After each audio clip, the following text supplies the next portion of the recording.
13 पंथ और 20 पंथ आखिर में क्या है, कैसे इनकी शुरुआत हुई और इनकी शुरुआत आखिर किसने की, इस बारे में अनेक श्रावक आज भ्रांत हैं कि वास्तविकता आखिर क्या है और हमें वास्तविक में क्या करना चाहिए। कहीं हम गलत तो नहीं कर रहे, कहीं हम वास्तविक क्रियाओं को विध्वंस करके उनके बारे में अवर्णवाद करके जिन आगम का, जिन गुरुओं का और साक्षात जिनेंद्र भगवान का वर्णवाद तो नहीं कर रहे। तो सबसे पहले हम समझेंगे कि 13 पंथ और 20 पंथ क्या है। 13 पंथ वह जिसमें सचित द्रव्य से पूजन करने का निषेध है। 13 पंथी हरे फल यानी अंगूर, संतरे, केले, आम आदि यह सामग्रियों को अर्घ्य रूप में समर्पित नहीं करते। 13 पंथी स्त्री अभिषेक नहीं करते। 13 पंथी पंच अमृत अभिषेक नहीं करते। 13 पंथी आरिकाओं की पूजन करने का निषेध करते हैं। और भी अनेक प्रकार की चीजें हैं जिसको 13 पंथियों ने मान्य किया है। इसकी अपेक्षा 20 पंथी को हम देखें तो 20 पंथी सचित्य द्रव्य से पूजन भी करते हैं, पंच अमृत अभिषेक भी करते हैं, स्त्री अभिषेक भी करते हैं, आरिकाओं की नवधा भक्ति भी करते हैं। अब हम जानेंगे कि 13 पंथ और 20 पंथ कहां से आया। तो 13 पंथ की शुरुआत के बारे में 2 प्रकार के वर्णन देखने में आए। पहली बात बतलाते हैं कि अमरचंद्र भौसा नाम का एक श्रावक जो लगभग 1775 ईस्वी में हो चुका, यानी कि अभी से लगभग 250 वर्ष पूर्व, वह श्रावक या कहें एक ऐसा व्यक्ति जिसने अपने अभिमान के चलते इस 13 पंथ को जागृत किया था। वह अमरचंद्र भौसा जिसने एक विशेष रूप से अपनी अभिमान की क्रिया को अन्य लोगों में प्रस्तुत किया। वह अमरचंद्र भौसा जिसने जैन श्रावक के यहाँ जन्म लिया था, धनाढ्य व्यक्ति के यहाँ जन्म लिया था और उसी धनाढ्य व्यक्ति के यहाँ उसने अपना जीवन यापन किया। बचपन से उसने समस्त क्रियाएं आगम के अनुसार ही की, लेकिन बड़े होने के उपरांत उस व्यक्ति ने आगम की क्रियाओं को बदलने का प्रयास किया। जब उसने बदलने का प्रयास किया तो लोगों ने उसका विरोध किया, और जब विरोध किया तो उसने और अधिक अभिमान में आकर के इस 13 पंथ की स्थापना कर दी। तब से उसने सचित द्रव्य पूजन का निषेध किया, स्त्री अभिषेक का निषेध किया, उसने पंचामृत अभिषेक का निषेध किया, अनेक प्रकार की क्रियाओं का उसने निषेध कर दिया। और दूसरी तरह से देखें तो किन्हीं का मानना है कि 13 नियमों को मानने वाले 13 पंथी कहलाने लगे। दूसरी ओर 20 नियमों को मानने वाले 20 पंथी कहलाने लगे। इन बातों को यहीं रख करके अगर हम आगम के अनुसार देखें कि आगम में क्या व्यवस्था है, हमारा आगम इन बातों के बारे में क्या कह रहा है, तो अगर आप सच्चे मायने में सम्यक दृष्टि हैं, सच्चे मायने में श्रद्धावान हैं, तो हमारे लिए किसी व्यक्ति विशेष की बात मान्य नहीं होती, बल्कि हमारे लिए आगम की बात मान्य होती है। और आगम देखने के बाद भी अगर हमारे लिए वह क्रिया पाप लग रही है, वह क्रिया हमारे लिए महान दोष का कारण लग रही है, तो हमसे बड़ा सम्मिथ्या दृष्टि कोई हो नहीं सकता। आचार्य नेमी चंद्र मुनि महाराज ने गौमट सार जीव कांड में बहुत सुंदर सी एक कारिका लिखी, और वहां आचार्य महाराज ने लिखा, सुत्तादो जम सम्मम दर सिद्धंति जदाण सद्दहदी सोचेव हवई मिच्छा दिट्ठी जीवो तदो पहुदी। अर्थात जो जीव सूत्र श्रुत को देख करके भी अपनी गलत अवधारणाओं को नहीं बदल पाता, वह जीव नियमतः उसी समय से मिथ्या दृष्टि है। ऐसा हम नहीं कह रहे, ऐसा आचार्य सिद्धांत चक्रवर्ती नेमी चंद्र मुनि महाराज कह रहे हैं। अर्थात आपने अभी तक जो किया वो ठीक है, आपको आगम का ज्ञान नहीं था, लेकिन जब आगम का ज्ञान हुआ, जब आपने साक्षात आगम को पढ़ लिया, तो आप करें अथवा ना करें, लेकिन कम से कम श्रद्धान अवश्य होना चाहिए। आचार्य महाराज ने लिख दिया, जम सक्कई तम की रही, जमणा सक्कई चा तहेव सद्धहणम, सद्धमाणो जीवो पावई अजरामरम ठाणम। आप नहीं कर सकते वो क्रियाएं मत करें, लेकिन कम से कम श्रद्धा रखें कि यह क्रिया गलत नहीं है। अगर हम आगम के परिप्रेक्ष्य में बात करें तो आगम में पंचामृत अभिषेक करने की व्यवस्था है।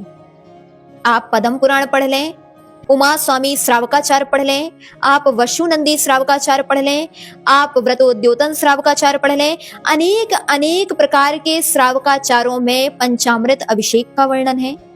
इसी प्रकार सचित द्रव्य से पूजन करने का वर्णन भी इन्हीं ग्रंथों में है। तिलोय परिणति जैसे ग्रंथों में भी सचित द्रव्य से पूजन करने का उल्लेख है। जब भी नंदीश्वर दीप में देव आदि भगवान की भक्ति करने जाते हैं तो वह सचित द्रव्यों को ही लेकर के जाते हैं। ध्यान रखिए, हमारे यहाँ जो आज अक्षत के नाम पर चावल चढ़ाए जाते हैं, पुष्प के नाम पर पीले चावल चढ़ाए जाते हैं, नैवेद्य के नाम पर सफेद चटक चढ़ाई जाती है, दीप के नाम पर पीली चटक चढ़ाई जाती है, धूप के नाम पर सूखी लौंग चढ़ाई जाती है, फल के नाम पर बादाम चढ़ाई जाती है, ऐसा उल्लेख हमारे यहाँ ऐसा नहीं है। वह तो केवल एक क्रिया आपने इसीलिए शुरू कर दी क्योंकि आज का व्यक्ति इतना विवेकी नहीं है। यद्यपि ये क्रिया भी गलत नहीं है, इसके बारे में भी कुछ कुछ ग्रंथों में उल्लेख मिला कि ऐसी अष्टद्रव्य से भी आप पूजन कर सकते हैं। कब? जब आपकी सामर्थ्य ना हो तब। अगर आपकी सामर्थ्य है, आप विवेक पूर्वक सचित द्रव्य से पूजन कर सकते हैं, आप विवेक पूर्वक पंचामृत अभिषेक कर सकते हैं, तो आपको यही क्रिया करना उचित है, क्योंकि वास्तविक क्रिया वास्तविक पुण्य का अर्जन कराती है। इसीलिए हमारे शास्त्रों में इस प्रकार के उल्लेख हैं। लेकिन आज जो अनेक तथाकथित धर्मात्माओं ने वास्तविक क्रिया को जो आगम में उल्लिखित है, चाहे वो सचित द्रव्य पूजन हो, चाहे वो पंचामृत अभिषेक हो, इन क्रियाओं का जो विरोध कर दिया है, इस क्रियाओं को जो पाप बतला दिया है, वह बिल्कुल उचित नहीं है। आप उनसे एक बार पूछें कि आखिर में आप सचित द्रव्य पूजन का निषेध कर रहे हैं, आप पंचामृत अभिषेक का निषेध कर रहे हैं, कौन से शास्त्रों में लिखा है? इस बात का पोषण कर रहे हैं कि आप सचित द्रव्य से पूजन करेंगे तो आपको महान पाप का बंध होगा, अथवा पंचामृत अभिषेक करेंगे तो महान पाप का बंध होगा। हमारे यहाँ सचित द्रव्य पूजन और पंचामृत अभिषेक जैसी क्रियाओं का विधि तो लिखी गई है, लेकिन निषेध कहीं पर भी नहीं लिखा। आज जो लोग विवेक ना होने के चलते, शुद्धि ना होने के चलते और प्रमाद होने के चलते जो वास्तविक क्रिया को ना करके सामान्य क्रिया कर रहे हैं, वह भी ठीक है, लेकिन आप वास्तविक क्रिया जो आगम में उल्लिखित है उसका विरोध ना करें। हमारे शास्त्रों में जब इन चीजों का विरोध नहीं किया गया है तो एक सम्यक दृष्टि जो जीव होगा, एक वास्तविक सम्यक दृष्टि जीव होगा, वह कभी भी इन क्रियाओं का विरोध नहीं करेगा। हम तो यही कहेंगे, हम ना तो 13 के पोषण में हैं, ना हम 20 के पोषण में हैं, हम तो वास्तविकता में साधु हैं और हम आगम के पोषण में हैं कि आगम जो कहता है वह हमारे लिए मान्य होना है, और जितने जीव हैं, जितने भव्य आत्मा जीव हैं, उन सभी के लिए आगम मान्य होना चाहिए। इसका तात्पर्य आप सचित द्रव्य पूजन नहीं करते मत करें, आप पंचामृत अभिषेक नहीं करते ना करें, लेकिन कम से कम इसको पाप कहने की आवश्यकता नहीं है। हमारा यह तात्पर्य नहीं है कि आप अपने मंदिरों में जाकर के लड़ाई झगड़ा करने लग जाएं, आप पंचामृत अभिषेक की क्रिया करने लग जाएं, आप सचित द्रव्य पूजन करने लग जाएं। मैं इसीलिए आपको ये बातें नहीं कह रही, क्योंकि मैं आपको इसीलिए ये बातें कह रही हूँ क्योंकि आज जो आपके मन में अनेक प्रकार की भ्रांति बैठ गई है, ये पाप है, वो पाप है, ऐसा नहीं करना चाहिए, ऐसा नहीं करना चाहिए। आपको जब खाने में पाप नहीं लगता तो चढ़ाने में कैसे पाप लग सकता है? सम्यक दृष्टि तो इस प्रकार की क्रियाओं में बिल्कुल भी आगे नहीं होता कि वह जो क्रियाएं आगम में उल्लिखित हैं उनको वह पाप माने। अतः हम ये नहीं कह रहे कि आप इन क्रियाओं को करने लग जाएं। आपकी जैसी परंपरा है, आपके गांव की, आपके नगर की, आपके देश की जैसी परंपरा है, आप वैसी ही क्रिया का, वैसी ही पद्धति का निर्वाह करें, लेकिन इस बात का श्रद्धान अवश्य रखें कि जो यह क्रियाएं हैं, चाहे वो पंचामृत है, चाहे वो सचित द्रव्य पूजन है, ये जो क्रियाएं हैं, यह क्रियाएं पाप बिल्कुल नहीं है, क्योंकि इन बातों को साक्षात जिनेंद्र भगवान की वाणी के रूप में आगम में उल्लिखित किया गया।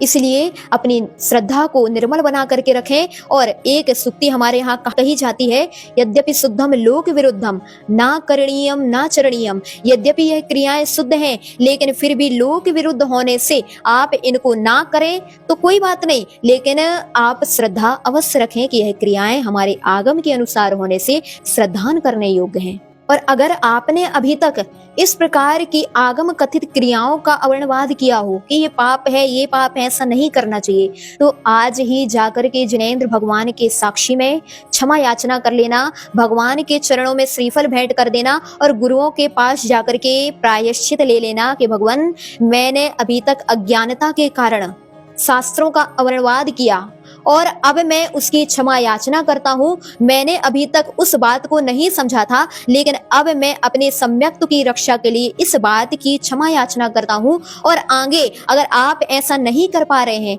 इस बात को अभिमान के कारण आप दबा नहीं पा रहे हैं और अधिक अभी पोषण करने में लगे हुए हैं कि नहीं ये पाप है, तो ध्यान रखिए आपको दुर्गति का पात्र बनना पड़ेगा। हम पहले भी आपको बता चुके कि एक अक्षर का जो भी अवर्णवाद करता है आगम का, वह मिथ्या दृष्टि है। और जो बार बार शास्त्र का वर्णवाद करता है तो उसके लिए राजा वसु की तरह सातवें नरक में जाना पड़ता है। इसके अलावा अनेक प्रकार की दुर्गतियों का वह जीव पात्र बनता है जो जीव शास्त्रों का अवर्णवाद करता है। इसलिए आपने अभी तक जो किया उसको पुनः क्षमा याचना करके, बार बार क्षमा याचना करके अपनी गलती को स्वीकार करें और आगे हम ऐसा नहीं करेंगे। इस बात को अपने मन में धारण कर लें कि